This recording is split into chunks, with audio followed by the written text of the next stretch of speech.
Muito bem, semana passada nós demos início a uma nova série de mensagens, curta, de apenas três mensagens, e intitulada O Véu se Rasgou. Segundo três evangelistas, Mateus, Marcos e Lucas, no momento em que Jesus expirou lá na cruz, entregou a sua vida lá na cruz do Calvário, entregou o seu espírito, morrendo ali, o véu do templo se rasgou de alto a baixo em duas partes. O escritor de Hebreus explica essa cena, ele faz uma analogia entre o véu do templo e o corpo de Jesus. Ele diz que assim como o corpo de Jesus foi rasgado lá no templo, lá na cruz, no templo, o véu foi rasgado também de alto a baixo. Corpo e véu rasgados abriram para nós um vivo caminho, e esse novo e vivo caminho traz benefícios para as nossas vidas. Semana passada, nós na abertura da série falamos sobre o primeiro benefício, que é o lugar sagrado. Quando o véu foi rasgado por causa de Cristo Jesus, o templo perdeu o seu sentido, perdeu o seu principal significado. O lugar que era considerado habitação de Deus, lugar da morada de Deus, perdeu o seu sentido, perdeu o seu propósito. Não há mais necessidade de um templo, pois Deus não habita em templo, Deus não habita em lugares feitos por mãos humanas, Deus habita pessoas, Deus habita pessoas.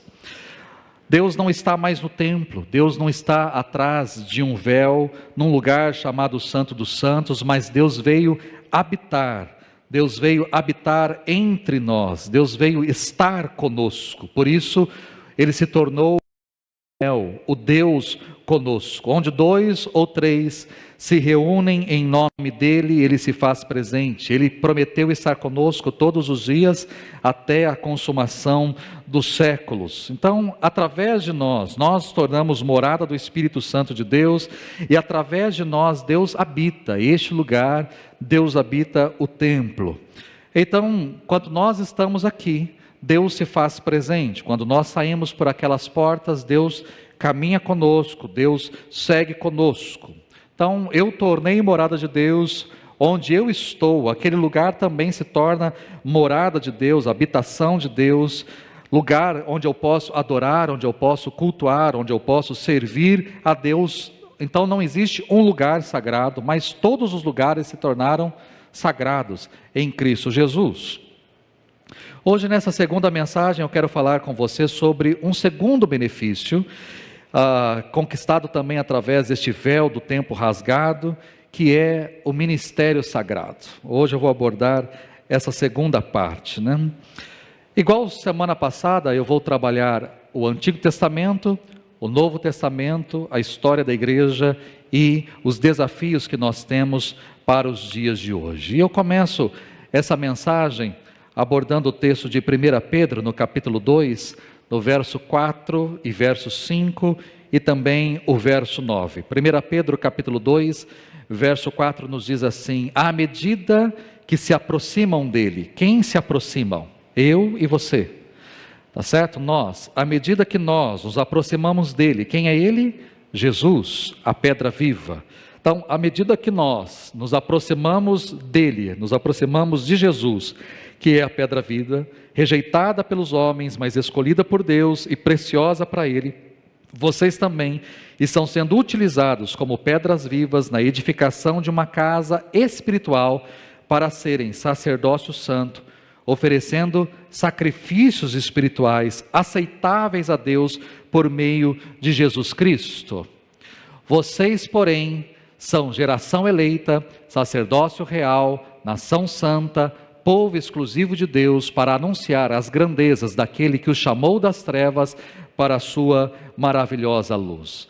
Então, o apóstolo Pedro, de forma muito simples, mostrando para nós que nós estamos sendo utilizados nas mãos de Deus, pelo próprio Deus, como pedras para a edificação de uma casa espiritual. E esse trabalho, isso que está sendo executado através das nossas vidas, é um sacerdócio santo.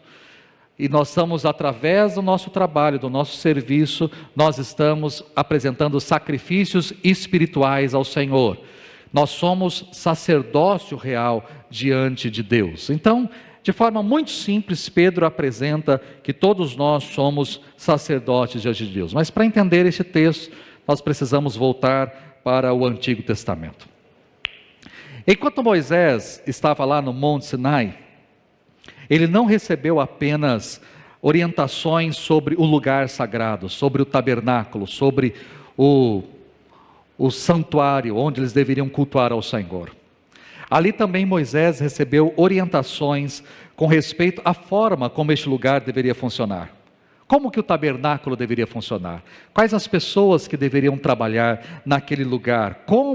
Quais seriam as funções dessas pessoas ali, naquele tabernáculo, naquele santuário? Deus não apenas idealizou o tabernáculo, mas Deus também instituiu o sacerdócio. No capítulo 28 do Êxodo, Deus ordenou que Moisés separasse o seu irmão Arão e os seus 4 filhos, Nadab, Abiú, Eleazar e Itamar, para que servissem como sacerdotes.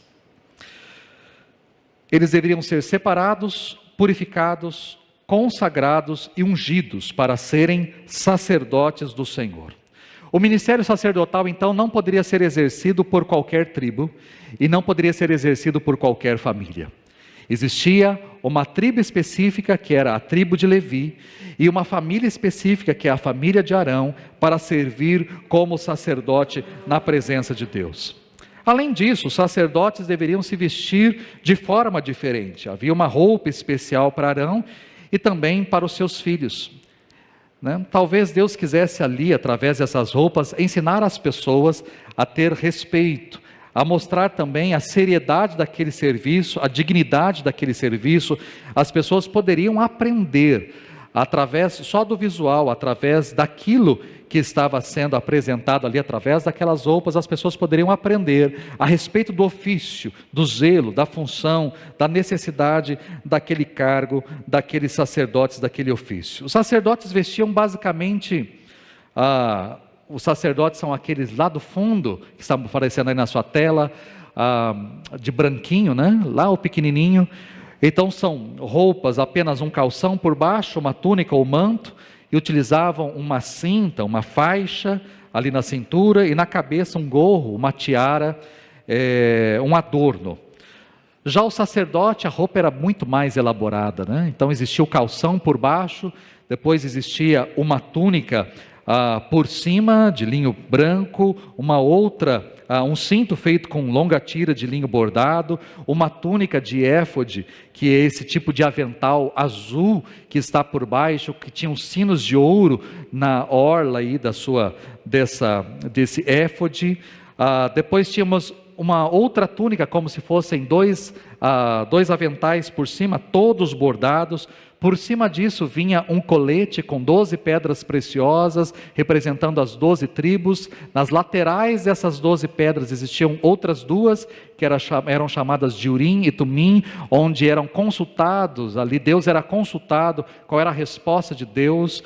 Também existiam 2 pedras que estavam aqui nos ombros do sacerdote, pedras de ônix. Ali estavam escritos 6 tribos, o nome de 6 tribos em uma pedra, e o nome de 6 tribos na outra pedra. E ele tinha na cabeça uma tiara, ele tinha um gorro e uma mitra com uma lâmina de ouro na testa, gravado santidade ao Senhor, ou consagrado ao Senhor. Ou seja, o sumo sacerdote tinha uma roupa muito mais elaborada do que os sacerdotes. Com essas vestes, sacerdotes e sumo sacerdote se diferenciavam das demais pessoas.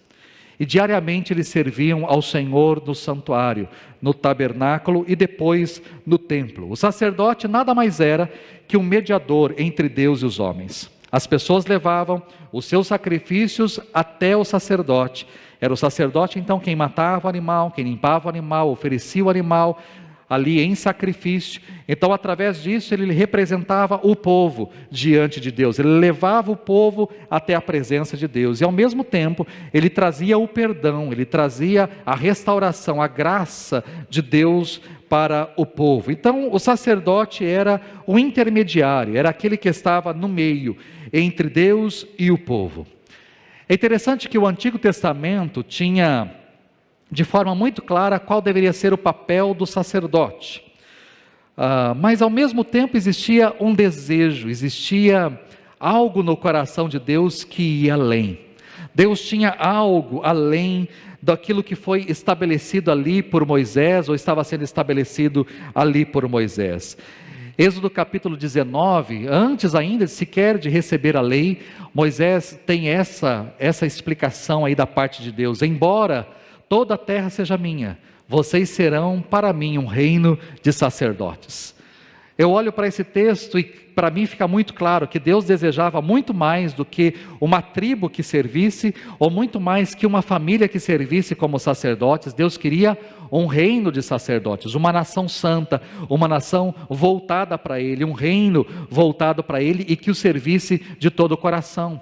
Quando nós chegamos em Isaías capítulo 61, nós temos também o profeta dizendo, mas vocês serão chamados sacerdotes do Senhor, ministros do nosso Deus. Vocês serão chamados, todos vocês, todo o povo, toda a nação será chamada de sacerdotes do Senhor, de ministros do nosso Deus. Ou seja, com essas palavras, para mim, Deus manifestou de forma muito clara qual era o seu desejo. O seu desejo era muito mais que uma tribo ou que uma família servissem a Ele, mas todos os seres humanos, todas as pessoas pudessem servir a Deus, todos pudessem ser servos, pudessem ser ministros de Deus, e isso se tornou possível através de Cristo Jesus. Aí nós chegamos no Novo Testamento. No Novo Testamento, o conceito de sacerdote tem dois aspectos. O primeiro aspecto, Jesus Cristo é o grande sumo sacerdote. É Ele o grande sumo sacerdote. Todas as funções do sacerdócio levítico da antiga dispensação se concentraram em Jesus. Em Jesus, todas as coisas foram cumpridas, e em Jesus, todas as coisas foram transformadas. Ele é o único mediador entre Deus e os homens. O apóstolo Paulo faz questão de dizer isso. Lá em 1 Timóteo capítulo 2, no verso 5, diz que não há mediador, nenhum outro mediador entre Deus e os homens, a não ser Jesus Cristo, homem. Não há nenhum outro mediador entre Deus e os homens, a não ser Jesus. Ele é o único mediador, ou seja, não existe sacerdote para ser mediador. Deus, Ele vai até o homem através de Cristo. E o homem vai até Deus através de Cristo. Deus veio a nós em Cristo, e nós vamos até Deus em Cristo. Deus veio a nós em Cristo porque Deus se encarnou em Cristo e habitou entre nós. Mas nós vamos até Deus em Cristo porque há um só caminho, uma só verdade, uma só vida. E ninguém vem ao Pai a não ser por mim, disse Jesus. Então, Jesus se tornou o único mediador entre Deus e os homens. Mas também Ele é ao mesmo tempo sacerdote e sacrifício. Isso também é algo muito interessante da gente dizer. Ele é o único que é sacerdote e ao mesmo tempo é sacrifício. E o escritor de Hebreus fez questão de registrar isso, de expor claramente que o sacerdócio de Jesus está acima de qualquer sacerdócio. O sumo sacerdócio de Jesus é completo. E o seu sacrifício é de uma vez por todas, é definitivo, é final, é cabal, é eficaz o seu auto sacrifício. Quando nós olhamos para Hebreus capítulo 4, por exemplo, diz: portanto, visto que temos um grande sumo sacerdote que adentrou os céus. E quem é este grande sumo sacerdote que adentrou os céus? Jesus, o Filho de Deus. Então, se Ele é o grande sacerdote, sumo sacerdote que adentrou os céus, apeguemo-nos com toda a firmeza à fé que nós professamos, pois nós não temos um sumo sacerdote que não possa se compadecer das nossas fraquezas, mas nós temos quem? Alguém que, como nós, passou por tudo, por todo tipo de tentação, mas não pecou. Ele é perfeito, é um sacerdote perfeito, e Ele adentrou os céus, Ele habitou os céus. Então, que bom que Ele fez isso. Quando nós chegamos no capítulo de número 7, diz: mas visto que vive para sempre, Jesus tem um sacerdócio permanente. Portanto, Ele é capaz de salvar definitivamente aqueles que por meio dEle aproximam-se de Deus. Ele é capaz de salvar. Depois diz lá, é de um sumo sacerdote como este que nós precisávamos, inculpável, puro, santo, separado dos pecadores, exaltado acima dos céus. Ao contrário dos outros sumos sacerdotes, ele não tem necessidade de oferecer sacrifícios dia após dia, primeiro pelos seus próprios pecados e depois pelos pecados do povo. Ele o fez de uma vez por todas quando a si mesmo se ofereceu. Ou seja, Jesus está muito acima dos outros sumos sacerdotes, porque ele fez um sacrifício definitivo, porque ele se ofertou, ele entregou a si mesmo, e não há necessidade de ficar entregando ou fazendo sacrifícios mais, porque ele fez de uma vez por todas. Ou quando chegamos no capítulo 9, quando o escritor diz, quando Cristo veio como sumo sacerdote, ele adentrou o maior e mais perfeito tabernáculo, não por meio de sangue de bodes e novilhos, mas pelo seu próprio sangue. Ele entrou no Santo dos Santos de uma vez por todas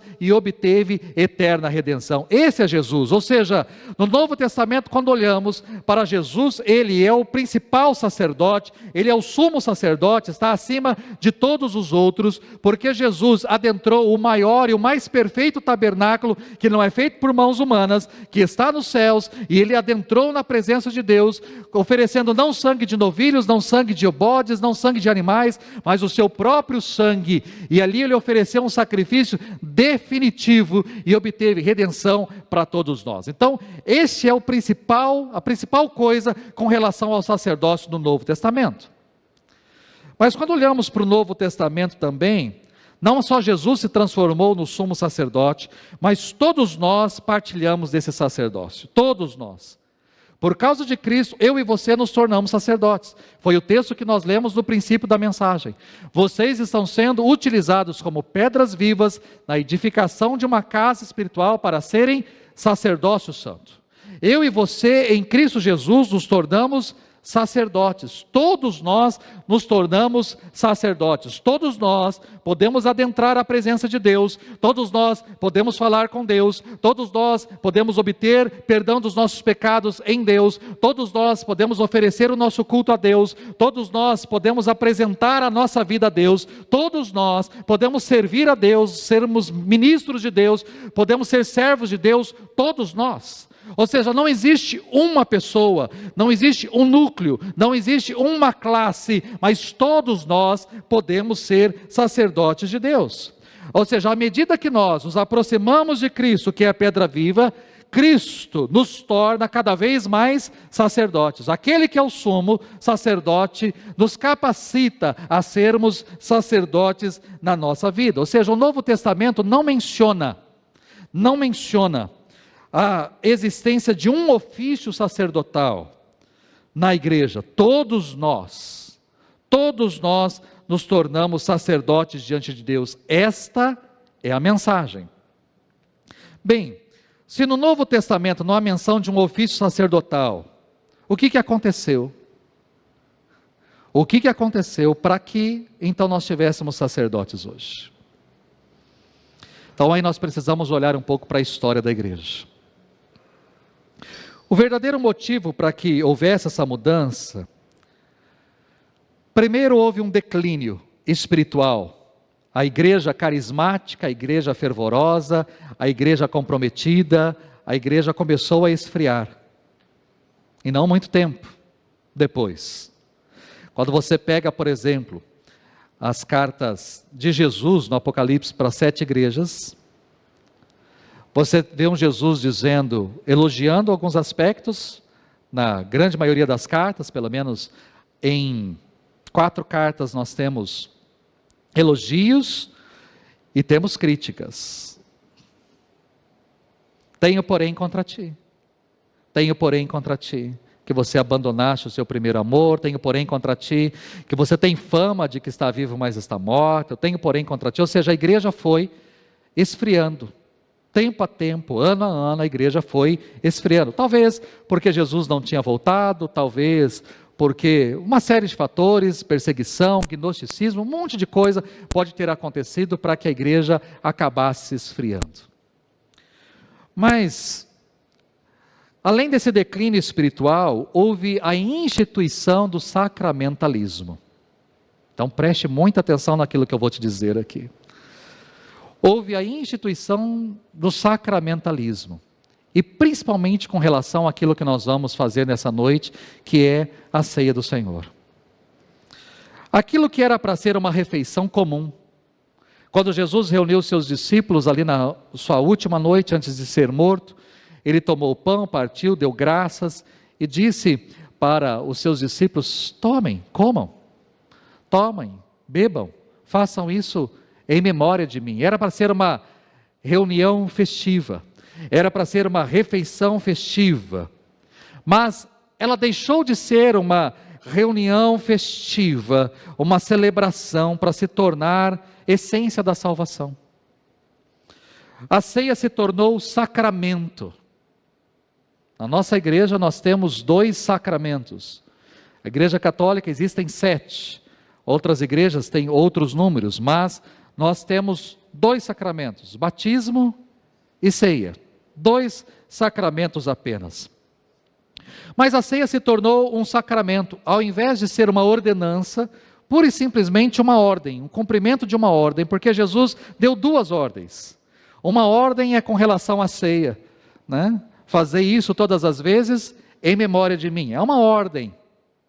Ou indo, batizando as pessoas, ensinando, batizando as pessoas, é uma outra ordem. Vão, falem, preguem o evangelho a toda criatura, ensinem, discipulem, batizem essas pessoas em nome do Pai, é uma outra ordem. Ou seja, Jesus deixou 2 ordens, mas essas ordens se transformaram em sacramentos. Não existe a palavra sacramento na Bíblia, já começamos por aí. Não existe a palavra sacramento na Bíblia, mas já vou explicar um pouquinho o que significa isso. A igreja foi crescendo e se esparramando. Clemente foi uma das pessoas principais aí a defender o princípio de que a ceia não deveria ser celebrada em todos os lugares, mas a ceia deveria ser celebrada num único lugar. E ele pegou o exemplo do Antigo Testamento, porque assim como o sacrifício acontecia num único lugar, ou seja, no tabernáculo, no santuário, no templo, assim como o sacrifício acontecia num único lugar, também a ceia deveria acontecer num único lugar. Ou seja, Clemente aí faz 2 coisas. Primeiro, ele não quer que a ceia seja celebrada nas casas, mas que a ceia seja celebrada num único lugar. E segundo, ele compara a ceia ao sacrifício. Nós temos 2 coisas aí que Clemente faz. E se a ceia precisa ser celebrada num único lugar, então agora precisa ter uma pessoa para celebrar a ceia. E aí então surge, dentre o conselho de presbíteros, surge uma pessoa que tem que se destacar para celebrar a ceia. Se existe uma ceia que precisa ser celebrada, ministrada, então precisa existir o ministrante. Precisa existir o celebrante, aquele que conduz a cerimônia, aquele que conduz aquele momento. Ou seja, nós temos uma mudança já drástica aí. Aquilo que era comum, ou seja, como você faz lá na sua casa, você reúne com a sua família, senta lá na mesa, e um pega um pão, e come o pão, e coloca o café, não é assim que a gente faz? E passa a manteiga, e coloca lá, se você tem, às vezes, condições de um presunto, uma mussarela, um requeijão, sei lá, e de repente você está lá na mesa. Não existe uma pessoa, não existe um pai que se levanta e diz: olha, agora nós vamos tomar o café, agora nós vamos jantar, ou agora nós vamos almoçar, a não ser que é para botar ordem na casa, mas caso contrário não tem. As pessoas já sentam, já vão se servindo, vão colocando, vão comendo, e vão conversando, e vão tomando, e vão bebendo, e vão conversando, e assim vai. É algo muito simples e comum. A ceia era algo assim, onde as pessoas se reuniam, onde as pessoas conversavam, onde as pessoas comiam, onde as pessoas festejavam, era algo comum. Mas de repente, não pode mais ser nas casas, não pode mais ser qualquer pessoa ministrar, mas tem que ser num lugar específico, e uma pessoa específica para ministrar. Assim como era feito no Antigo Testamento o sacrifício. Nisso a ceia acabou se tornando alimento da salvação, e passou a haver uma distinção entre aquele que dá e aquele que recebe. Na sua casa não existe aquele que dá e aquele que recebe, existe aquele que come. Lá na mesa da sua casa existe o que come, ninguém dá e ninguém recebe, a não ser que o frango esteja muito longe, que a maionese seja muito longe. Você fala: dá para você passar a maionese aí para mim? Mas aquele que passa a maionese para você não é maior que você, é igual a você, está comendo como você. Aqui se tornou diferente. Através dessa instrução, a ceia agora é ministrada por um. Então existe aquele que ministra, Existem os que são ministrados, existe aquele que serve a ceia, existe aqueles que são servidos, existe aquele que dá, existe aquele que recebe. E aí houve a diferença entre aquele que é o clero e aquele que é o leigo. Ao clérigo e ao leigo. Há a parte nobre, a elite, e existe o povo, o laicato, o laós, o povão. Aí começou a diferenciação e começou o sacerdócio. Em outras palavras, a unidade espiritual se tornou em unidade sacramental. A ceia se tornou alimento de salvação, que deveria ser concedida por aqueles que administram, o clero, e ser recebido por aqueles que formam agora o corpo de leigos. Em vez de serem um corpo de Cristo, os crentes passaram a receber o corpo de Cristo. A estrutura carismática se tornou estrutura legal. Os ministros de servos se transformaram em personagens que agora ocupam lugar de honra. Qual é a função do ministro? Servir. Agora se tornou numa pessoa de destaque, numa pessoa de honra. O cristianismo do Novo Testamento não conhece a palavra sacramento. Palavra sacramento pertencia ao mundo pagão greco-romano. A palavra sacramento nada mais quer dizer, lá na sua origem, sacramento o que é? Jurar, juramentar, jurar, né? A gente não fala isso, às vezes, né? Olha, preciso sacramentalizar esse negócio aqui, eu preciso jurar esse negócio aqui, eu preciso empenhar a minha palavra. Diante do sacramento existe aquele que recebe a promessa, existe aquele que recebe a palavra, existe aquele que oficializa aquela situação. Aí a palavra sacramento não tem absolutamente nada a ver com a ceia do Senhor, mas se tornou, pegou-se uma palavra do mundo pagão greco-romano para tornar a ordenança de Jesus agora num sacramento. E se existe um sacramento, precisa existir uma pessoa que deve aplicar o sacramento, no caso, o sacerdote. Então, o sacramentalismo produziu o institucionalismo. Ah, pastor, por que a nossa ceia é assim? Por que nós tomamos isso? Por que nós comemos isso? Por que nós fazemos assim? Por que a ceia se tornou o que é? Porque o sacramentalismo produziu o institucionalismo.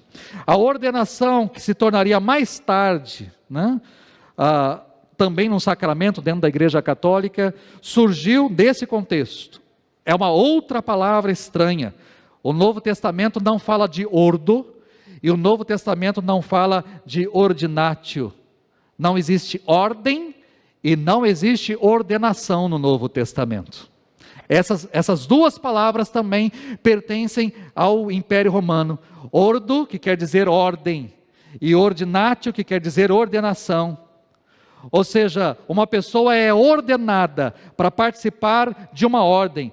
Isso era também do mundo, do Império Romano. Era um termo técnico que designava a nomeação de funcionários imperiais, que acabavam designando também classes sociais. Ou seja, existiam ordens. A ordem de cavaleiros, a ordem do Senado, a ordem disso, a ordem daquilo. Existem ordens. E essas pessoas participam de ordens porque foram ordenadas. Palavras também do tempo do Império Romano. No Novo Testamento, o centro de cada igreja é a comunidade inteira. Qual é o centro da igreja de Corinto? Qual é o centro da igreja de Éfeso? Qual é o centro da igreja de Laodiceia? Qual é o centro da igreja? É a igreja em si, é toda a comunidade, é toda a igreja. Mas já no terceiro século, o centro passou a ser o sacerdócio ordenado. O cristianismo primitivo era caracterizado por um colégio apostólico ou por apóstolos carismáticos, cheios da presença do Espírito, mas isso acabou se transformando no catolicismo primitivo, que caracterizava-se por um governo episcopal, sacerdotal e monárquico. E continua assim até hoje. Episcopal, porque existe bispos, sacerdotal, porque existe o sacerdote, e monárquico, porque existe uma hierarquia, começando no Papa e chegando até a membresia, que são os membros de uma grande pirâmide. No século IV, com Constantino, o clero, que também é uma outra palavra do Império Romano, o clero que já havia se desenvolvido, num catolicismo primitivo, se fortaleceu ainda mais, porque Constantino bancou, Constantino pagou, Constantino concedeu favores, isenções fiscais, distribuição de dinheiro aos membros do clero.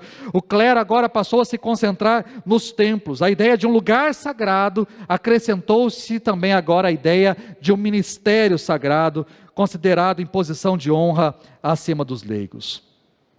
Com a mudança, por exemplo, do imperador de Constantino para Constantinopla, o bispo de Roma se tornou a pessoa mais importante na sede do império, em Roma. Valentiniano, imperador, chegou a promulgar um decreto ordenando a todos que obedecessem o bispo de Roma, reconhecendo-o como portador do primado de Pedro, firmando assim a hierarquia que tem no Papa o chefe supremo. Ou seja, o próprio governo é quem instituiu o bispo de Roma como ser mais importante ou mais respeitado e aquele que comanda todas as coisas. Como a salvação é transmitida por sacramentos, Você precisa ser batizado para ser salvo, segundo o conceito apostólico romano, por exemplo. Você precisa ser batizado. Uma criança não batizada é uma criança não salva. A gente falava antigamente que uma criança não batizada é uma criança o quê? Pagã. Eu preciso ser batizado para ser salvo, ou seja, é o sacramento que traz salvação. A água do batismo traz salvação e a comunhão traz salvação. Eu preciso comungar para receber a salvação. Essa é a ideia lá do princípio. Foi essa a ideia que foi sendo criada e gerada. Ou seja, a salvação é transmitida pelos sacramentos, e esses sacramentos só podem ser administrados pelo clero, o sacerdote que se tornou o mediador entre Deus e os homens. A ceia, que era uma refeição comum, se tornou então em missa, que quer dizer sacrifício, e que exige a participação de um sacerdote. Então, se existe um sacrifício, precisa existir um altar. Se existe um sacrifício, existe um altar. Existe uma mesa, onde o Cordeiro de Deus tem que ser imolado todas as missas. Existe um sacerdote que precisa fazer o sacrifício todos os encontros. O ritual do pão e do vinho se separou da refeição para se tornar a Eucaristia. Uma refeição simples se tornou numa refeição estilizada, um ritual cultico que mudou drasticamente o papel do dirigente. Ele se tornou aquele que é o intermediário entre Deus e os homens. Existe agora uma figura dentro da igreja que é aquele que está entre Deus e os homens. Ou seja, eu tenho pecado, eu vou até Ele, confesso o meu pecado, e é Ele quem me perdoa os pecados, e é Ele quem leva até Deus a minha vida. Ou seja, passa a existir agora um ser, um sacerdote, uma pessoa que entra no meio para ser um sacerdote. Quando eu olho para a ceia do Senhor, não pode existir duas coisas mais diferentes do que a celebração da ceia do Senhor, do primeiro século, de um lar cristão lá no primeiro século, para aquilo que as igrejas celebram hoje. Isso que nós celebramos nas nossas igrejas, como ceia ou como Eucaristia, não tem absolutamente nada a ver com aquilo que era celebrado no primeiro século. Nada a ver. Nada. Além do lugar sagrado, o templo, a cristandade medieval restaurou também o ministério sagrado do Antigo Testamento. O véu que foi rasgado de alto a baixo pela morte de Cristo na cruz, foi costurado pelos sacerdotes hierárquicos, e as consequências continuam até hoje, não só no âmbito da igreja romana, mas em todas as igrejas, em todas. E aí nós precisamos puxar para nós, antes de entrar nos desafios. Por exemplo, dentro da igreja ainda continua existindo a ideia de clero e laicato. Eu tento ao máximo, tirar essa ideia daqui, ao máximo, e não só daqui, mas de todas as igrejas que eu já pastoreei. Eu tento ao máximo tirar essa ideia de que existe um clero, existe o laicato. Ou seja, eu tenho colarinho clerical, mas eu não uso colarinho clerical. Acho bonito, mas não uso. Respeito quem use, não tem problema nenhum. Tem significado aquilo, mas não uso. Porque distingue, né? Como pastor eu tento ser o mais normal possível. Se alguém entrar aqui na igreja que não sabe, que não é da igreja, que está visitando a igreja, não sabe diferenciar quem é o membro e quem é o pastor. É assim que tem que ser para mim. Falei hoje de manhã, as igrejas, há 100 anos atrás, qual era a roupa? Podemos ser bem sinceros? Qual era a roupa há 100 anos atrás de todos os homens? Como todos os homens se vestiam há 100 anos atrás, em 1920, qual era a roupa de todos os homens? Terno e gravata. Todos os homens, há 100 anos atrás, terno e gravata. Os homens foram mudando, não foram? Deixaram de usar terno e gravata, passaram a usar calça social, depois veio jeans, passaram a usar jeans, camiseta polo, camiseta. Tem algum problema você vir hoje à igreja de calça jeans e camisa polo, calça jeans e camisa? Tem algum problema hoje? Não tem, é normal, tranquilo. Mas o pastor continuou usando terno e gravata, mesmo 100 anos depois. Eu tenho ternos em casa, tenho 5, 6 ternos, sei lá quantos ternos eu tenho em casa. Acho lindo o terno, gosto de terno, fica bonito o terno. Mas se uma pessoa entrasse na igreja hoje, e só eu tivesse de terno e gravata, todo mundo saberia qual, aquela pessoa, por mais que nunca entrou na igreja, ele saberia quem é o pastor, por causa da sua vestimenta. É uma forma de separação do clero e do laicato. E isso tem que se tomar muito cuidados. Eu tomo muito cuidado com isso daí. Mas a igreja continuou nas suas coisas. Por exemplo, pastor é ordenado. Pastor é ordenado. Não só pastor, presbíteros são ordenados, diáconos são ordenados. Vem aí do Império Romano, ordenatio, ordenação, ordo. O presbítero é ordenado e agora ele faz parte de uma ordem. Ou um pastor é ordenado, agora ele faz parte de uma ordem. Ou a diaconisa é ordenada, agora ela faz parte de uma ordem. Ela é diferente dos demais, agora eu sou diaconisa. Ou eu sou diferente dos demais, agora eu sou presbítero. Ou eu sou diferente dos demais, eu sou pastor. Continua a mesma coisa lá de trás. Há uma ordenação para um ofício. E esse ofício me distingue dos demais. Agora eu sou superior aos demais. Pastor ainda não só é ordenado, mas o pastor dentro da igreja, ele faz parte de um ministério, de um sagrado ministério. Eu tenho uma Bíblia que ganhei, tenho nada contra a Bíblia, gosto da Bíblia, uso a Bíblia, pouco, mas uso, mas ganhei essa Bíblia no dia em que eu fui ordenado ao sagrado ministério. Está lá o reverendo Wagner Moraes, né, pela ocasião da sua ordenação ao sagrado ministério. Então, o meu ministério é sagrado. E o seu? Qual é o seu ministério? Se o meu é o sagrado, o seu é o quê? É profano? Se o meu ministério é sagrado, o seu é o quê? Comum? Repare que a igreja, ela reformou, mas não reformou o tanto quanto deveria ter sido reformada. A igreja continua ainda com algumas práticas, ainda lá de trás, do Império Romano e do início do catolicismo primitivo. Continua com algumas práticas, do mesmo jeito, com as suas ordenações, com as suas ordens, com os seus ministérios sagrados, do mesmo jeito, da mesma forma. Outra coisa, pastores, e só pastores, podem ministrar a ceia.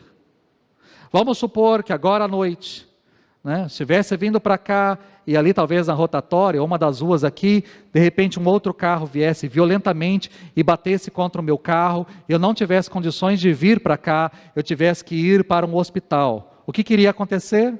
Talvez um presbítero poderia, numa urgência, pegar um sermão ali no meio da Bíblia e vir para cá e pregar rapidamente uma mensagem, mas um presbítero não poderia servir a ceia. Por quê? Só o pastor pode fazer isso.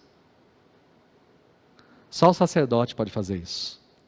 Mudou o nome, mas a função continua a mesma. Existe um sacramento, da mesma forma. E se existe um sacramento, só pode ter uma pessoa para oficiar o sacramento. E quem é? Continua sendo o pastor.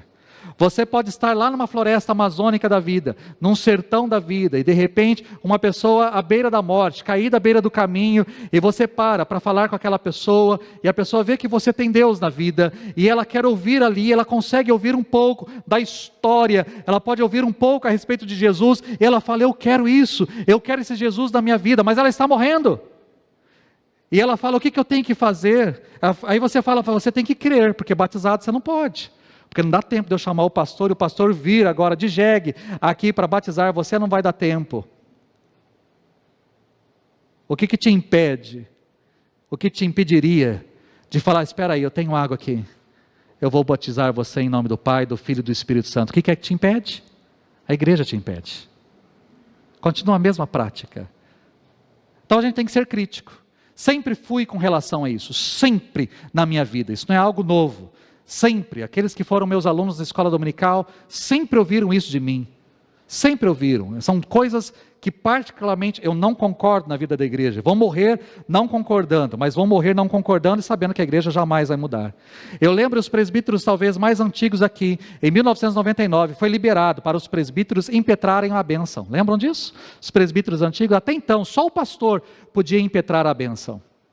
Ou seja, se o pastor tirasse um mês de férias, a igreja ficaria um mês. Se ela tinha só um pastor, ela ficava um mês sem receber a bênção no final do culto. Por quê? Porque um presbítero não poderia dar. E foi uma briga gigante para que os pastores abrissem mão, para dar para o presbítero a oportunidade dele impetrar a bênção, principalmente na sua ausência, ou quando ele fosse assim convidado para fazer. Você acha que um pastor abriria mão de deixar a igreja ministrar a ceia, ou dos crentes batizarem as outras pessoas, sem a necessidade dele? Os pastores não abririam mão nunca disso. É uma falha.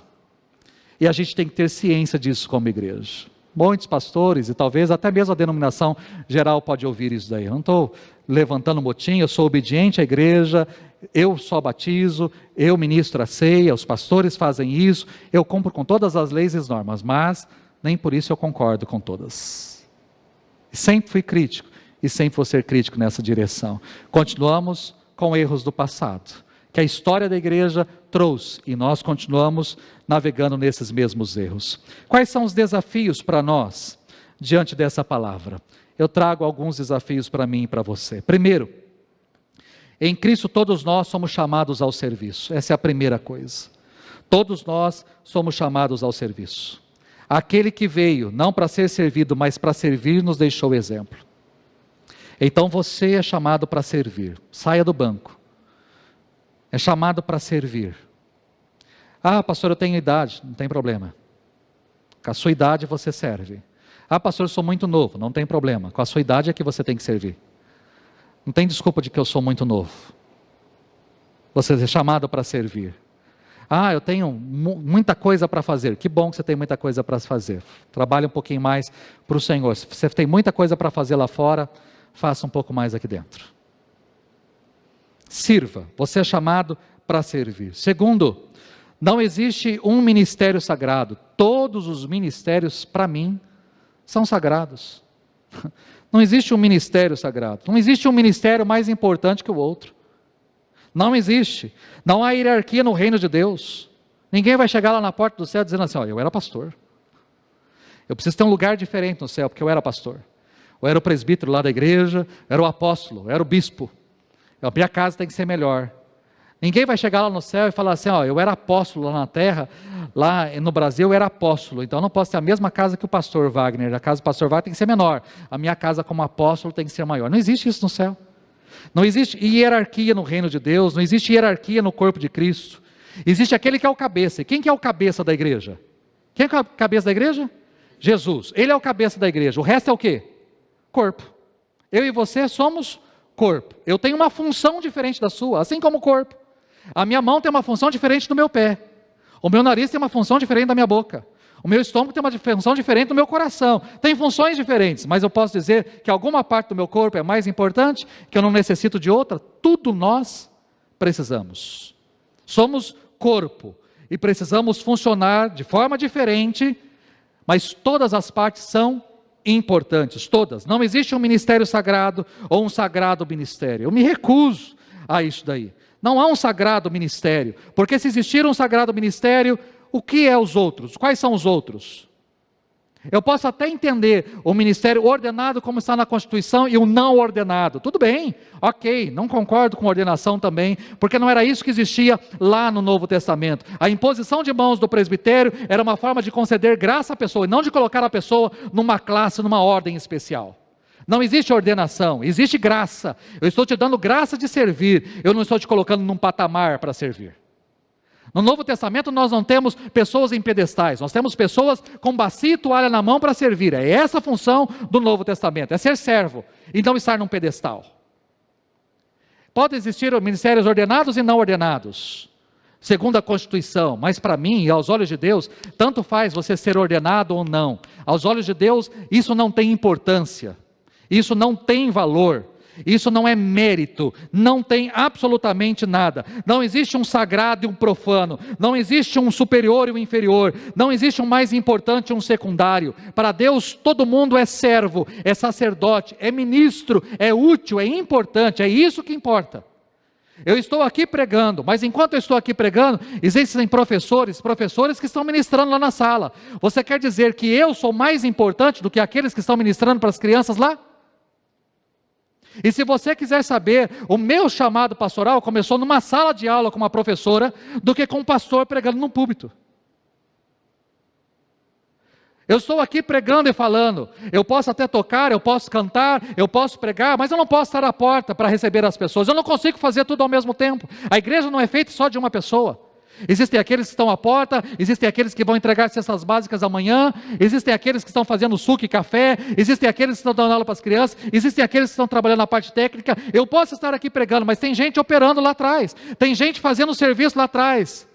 Você pode estar aqui e cantar e dizer, que legal, mas se por acaso a letra falhar lá no data show, o que acontece com você? Você não canta. E pelo contrário, você cruza o braço, começa a olhar lá para aquela janelinha e fica bufando, porque os irmãos lá em cima não estão fazendo serviço direito. Todos os ministérios são importantes, todos os ministérios são úteis na presença de Deus. Não existe um ministério sagrado, tudo aquilo que a gente faz para o Senhor é sagrado, tudo aquilo que nós fazemos. Terceiro, não existe outro mediador a não ser Jesus. Entendam isso, não existe padre entre nós e Deus, e não preciso de ninguém para perdoar os meus pecados a não ser Jesus Cristo. Não existe mediadores, me referindo ao catolicismo, mas eu me referindo também às igrejas evangélicas dos dias de hoje. Não existem pastores, ungidões, e apóstolos, e profetas de Deus, homens de Deus que não existe isso. Pare com esse tipo de mediação. Eu vou até lá, aquela igreja, porque lá tem um profeta, um homem de Deus, ele vai ministrar a minha vida, ou ele vai orar por mim, ou ele vai, para com isso.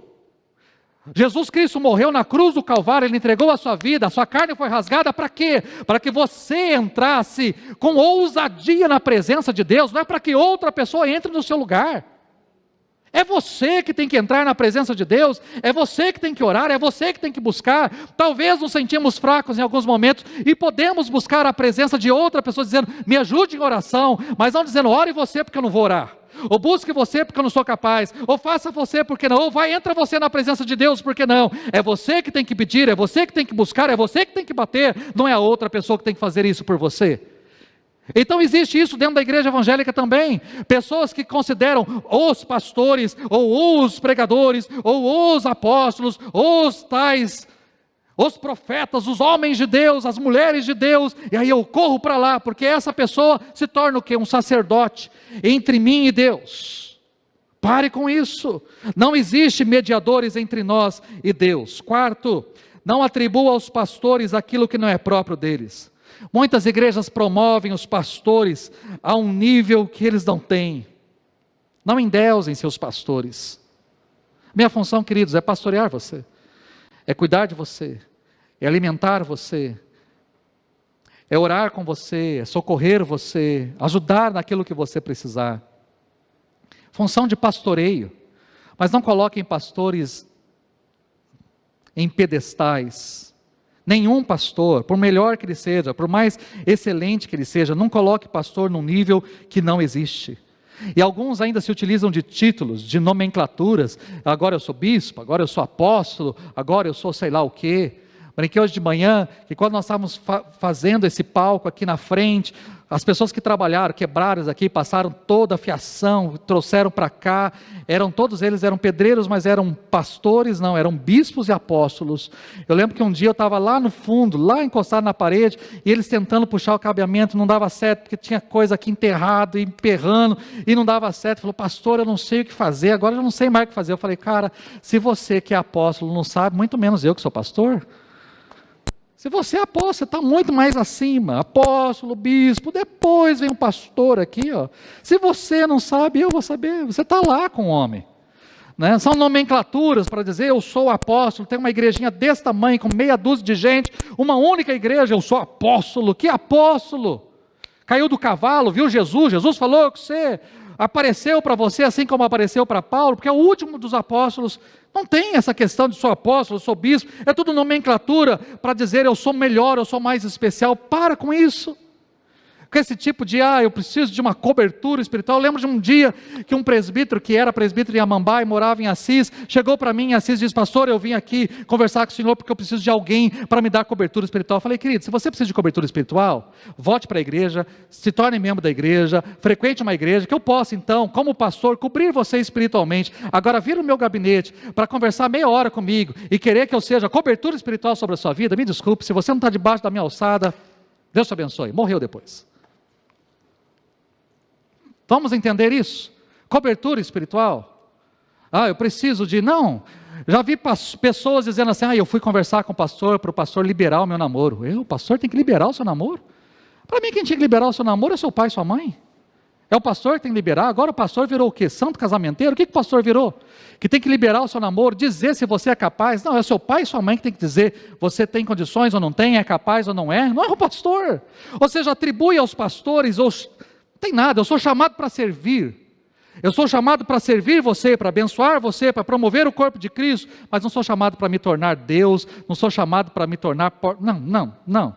Não coloque pastores em lugares que eles não devem estar. E quinto, todos são chamados para o pastoreio mútuo. Essa é a função dos grupos pequenos. Como é que funcionava a igreja lá no Novo Testamento, a igreja primitiva? Todos pastoreavam todos. Tinha alguém mais especial, mais importante? Não. Tinha alguém que era o líder ali, era o bambambam? Não. Tirando os apóstolos, os discípulos que estavam junto com Jesus, todos eram iguais. Abriam as suas casas, recebiam as pessoas, comiam igual, falavam igual, ministravam igual, sem diferenciação. Todos podemos ser pastores. Todos nós. A função dos grupos é exatamente isso, para que você seja pastoreado. Para que você pastoreie. Alguém vai orar com você e por você, e você vai orar com alguém e por essa pessoa. Isso é pastoreio. Eu vou cuidar. E existem muitas formas de pastoreio, queridos. Muitas formas de pastoreio. Não diminua isso também. Existem muitas formas. Talvez você fale, pastor, mas quem sou eu? Eu nem consigo falar direito. Você não consegue falar direito, mas se você consegue dar o ombro para uma pessoa chorar, aí eu consigo, joia. Esse é o pastoreio do ombro. Fala assim, encosta aqui a tua cabecinha no meu ombro e chora. Canta uma música sertaneja para ela. Fala, encosta aqui, ó. Conta logo as tuas mágoas todas para mim. Chame a pessoa. Isso é pastoreio. Porque não adianta uma pessoa falar chorando, falar, legal, vou orar por você lá em casa, depois, se eu lembrar, eu oro por você. Isso é pastoreio? Não. Encosta aqui, querido. Vem cá que eu vou chorar com você, eu vou orar com você. Isso é pastoreio. Você pode fazer isso? Eu estou com muita dor de cabeça. Você está com dor de cabeça? Vem cá, deixa eu orar com você. Isso é pastoreio. Deixa eu orar com você. Deus, tira essa dor de cabeça dessa pessoa.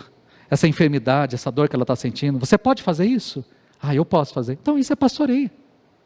É para isso que você está sendo chamado. Todos nós podemos ser pastores, de todos. Todos nós podemos servir e fazer de coração. E ninguém menospreze o seu serviço. Ninguém menospreze o seu serviço. Ninguém, absolutamente ninguém. Deus te deu dons, talentos, história, experiências, uma vida. Use isso para a glória dele. Quer seja aqui no templo, quer seja ministrando, cantando, tocando com as crianças, na porta, onde Deus te colocar, faça de todo o seu coração. Na casa, é a sua casa que vai ser aberta, ali você vai ministrar, você vai falar, você vai servir um suco, o que for, faça de todo o seu coração. E saiba que Deus vai se agradar disso, e através de um abraço, de um sorriso, de um telefonema, de uma oração, de um ombro, através de coisas mínimas, Deus pode transformar vidas e histórias. Então faça de todo o seu coração. Precisamos descentralizar serviço. Igreja não tem que ser centrada num único homem, ou numa única autoridade, num único pastor. A igreja, ela precisa funcionar além do pastor, ela precisa continuar além do seu pastor, além do seu conselho, além dos pastores que coordenam a igreja. Nós estamos aqui para coordenar e não para fazer tudo. A igreja pode ser viva e eficaz aonde quer que ela esteja. Amém, irmãos? Que isso seja uma realidade nas nossas vidas, uma realidade em cada um de nós. Afinal de contas, o véu que separava lá atrás, esse véu já não separa mais. O véu foi rasgado de alto a baixo. E se ele foi rasgado de alto a baixo, nós precisamos então vivenciar na nossa vida aquilo que Cristo conquistou para cada um de nós. Se o véu que separava já não separa, eu tenho condições de participar, então participe. Tenho condições de servir, então sirva. Tenho condições de ministrar, então ministre. Aquilo que Ele conquistou lá na cruz, para mim e para você, é para que a gente possa usufruir na nossa vida, em nome de Jesus. Vamos ficar em pé?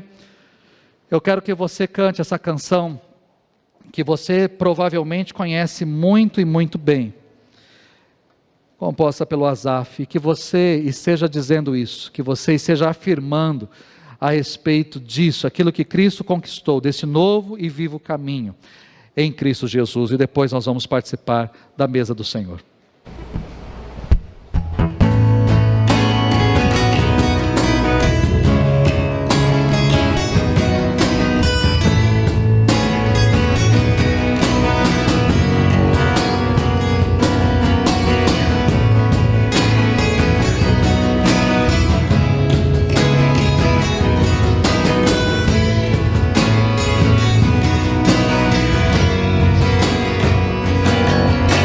Jesus, em tua presença, reunimos-nos aqui, contemplamos tua face e rendemos-nos a ti, pois um dia tua morte trouxe vida a todos nós e nos deu completo acesso ao coração do Pai. O véu que separava já não separa mais. A luz que outrora apagada agora brilha e cada dia brilha mais. Só pra te adorar e fazer teu nome grande e te dar o louvor que é devido. Estamos nós aqui.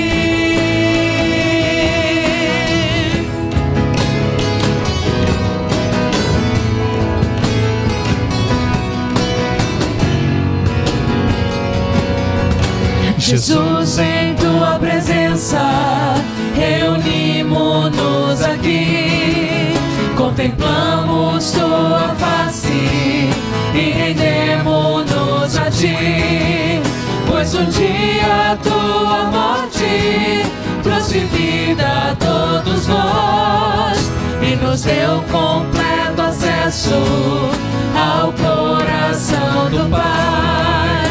E o véu que separava já não separa mais. A luz que outrora apagada agora brilha e cada dia brilha mais. Só pra te adorar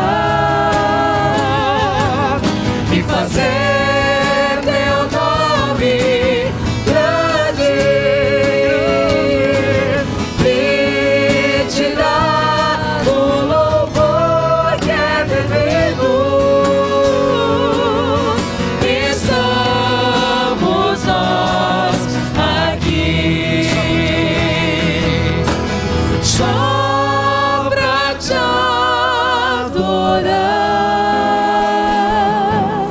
e fazer teu nome grande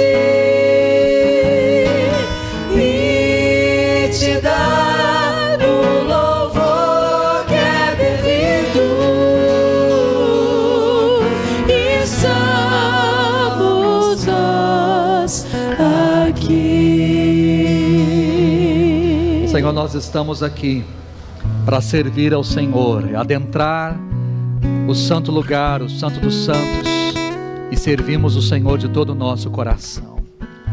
Não existe mais um único sacerdote, mas todos nós podemos ser sacerdotes na tua presença. E como Paulo mesmo pediu para cada um de nós, ordenou que nós apresentássemos ao Senhor os nossos corpos vivos, como sacrifício vivo, santo e agradável ao Senhor, que nós possamos ser sacerdotes e fazer sempre o nosso melhor na tua presença, seja com os teus filhos, com o teu povo, e que isso haja uma conscientização completa das nossas vidas nessa igreja, como povo do Senhor, em nome de Jesus, amém.